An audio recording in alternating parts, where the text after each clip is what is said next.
Telangana assembly సమావేశాలు నేడు పునఃప్రారంభం కానున్నాయి. అసెంబ్లీ సమావేశంలో మొదటి ప్రశ్నోత్తరాలకు సమయం కేటాయించనున్నారు. ఈ సందర్భంగా సభలో పలు కీలక అంశాలపై చర్చించే అవకాశం ఉంది.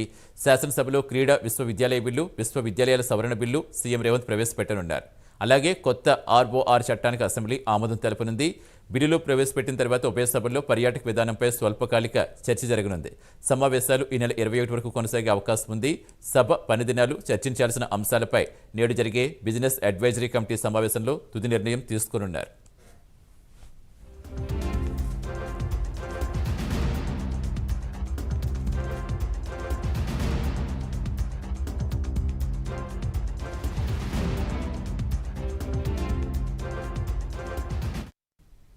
అసెంబ్లీ ఎన్ని రోజులు నిర్వహించాలి అజెండా అంశాలపై బీఎస్సీలో చర్చ జరగనుంది. మధ్యాహ్నం 2 గంటలకు అసెంబ్లీ కమిటీ హాల్లో రాష్ట్ర కేబినెట్ భేటీ కానుంది. ఆర్ఓఆర్ చట్టం 2024కు రాష్ట్ర కేబినెట్ ఆమోదముద్ర వేయనుంది. రాష్ట్రంలో కొత్త భూ పరిపాలనా వ్యవస్థ అందుబాటులోకి రాష్ట్ర ప్రభుత్వం తేనుంది. ఈ సమావేశంలో సభలో ప్రవేశపెట్టబోయే బిల్లులకు ఆమోదం తెలపడంతో పాటుగా పలు కీలక అంశాలు చర్చించనున్నారు. పూర్తి సమాచారం ఇచ్చేందుకు మా కరెస్పాండెంట్ నాగేంద్ర జాయిన్ అవుతున్నారు. Good morning Nagendra. మొత్తానికి అసెంబ్లీ సమావేశాలకు అధికార ప్రతిపక్షాలు ఏ విధంగా సన్నద్ధమవుతున్నాయి? ఇంకా ఏ బిల్లులు ప్రవేశపెట్టే అవకాశం ఉంది? Thank you Satish.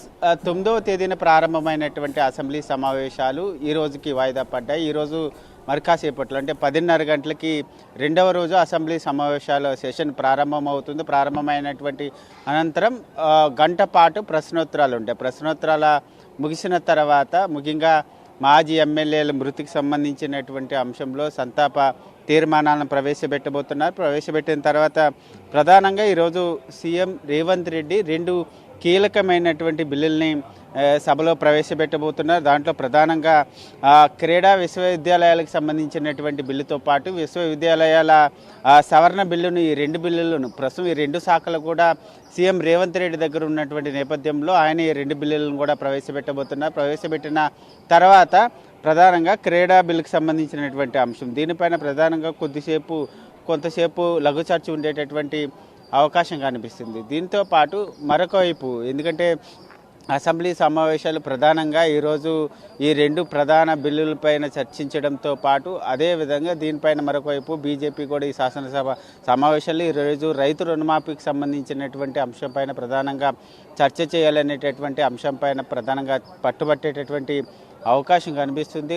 ఒకవైపు బీఆర్ఎస్ పార్టీ సైతం ప్రధానంగా ఒకవైపు మూసీతో పాటు హైడ్రాతో పాటు అదేవిధంగా రైతు రుణమాఫీకి సంబంధించినటువంటి అంశంతో పాటు ఇతర కొన్ని కీలకమైనటువంటి అంశాలపైన సభలో చర్చించాలనేటటువంటి అంశంపైన ప్రధానంగా పట్టుబట్టేటటువంటి అవకాశం కనిపిస్తుంది. దీంతో పాటు మరొకవైపు గత 3 రోజుల క్రితమే ఎందుకంటే 11, 12 ఈ 2 తేదీల్లో కూడా మర్రి చెన్నారెడ్డి ఇన్స్టిట్యూట్లో ప్రధానంగా ఎమ్మెల్యేలకి, ఎమ్మెల్సీలకి శిక్షణా తరగతులు నిర్వహించడం జరిగింది. దీంట్లో ప్రధానంగా సభా విధి విధానాలు, అదేవిధంగా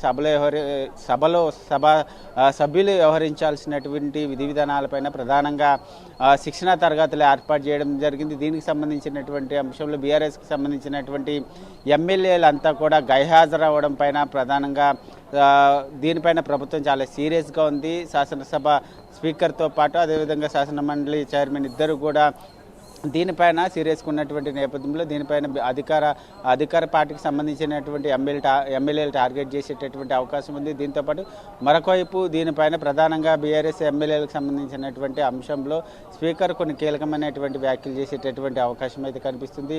మొత్తానికి ఒకవైపు ఈ అసెంబ్లీ సమావేశాల్లో ప్రధానంగా ఒకవైపు 1 year ఏడాది పాలనకు సంబంధించినటువంటి సంక్షేమ పథకాలు కానీ అభివృద్ధికి సంబంధించినటువంటి అంశంపైన ప్రధానంగా సభలో ప్రవేశపెట్టాలనేటటువంటి ఆలోచనలో ప్రభుత్వం ఉంది. మరొకవైపు అధికార పార్టీని ఎట్టి పరిస్థితుల్లో కూడా ఇరుకుని పెట్టాలనేటటువంటి లక్ష్యంగా బీఆర్ఎస్, బీజేపీలు 2 కూడా ముందుకు వెళ్తున్నటువంటి పరిస్థితి అయితే కనిపిస్తుందని చెప్పాలి సతీష్.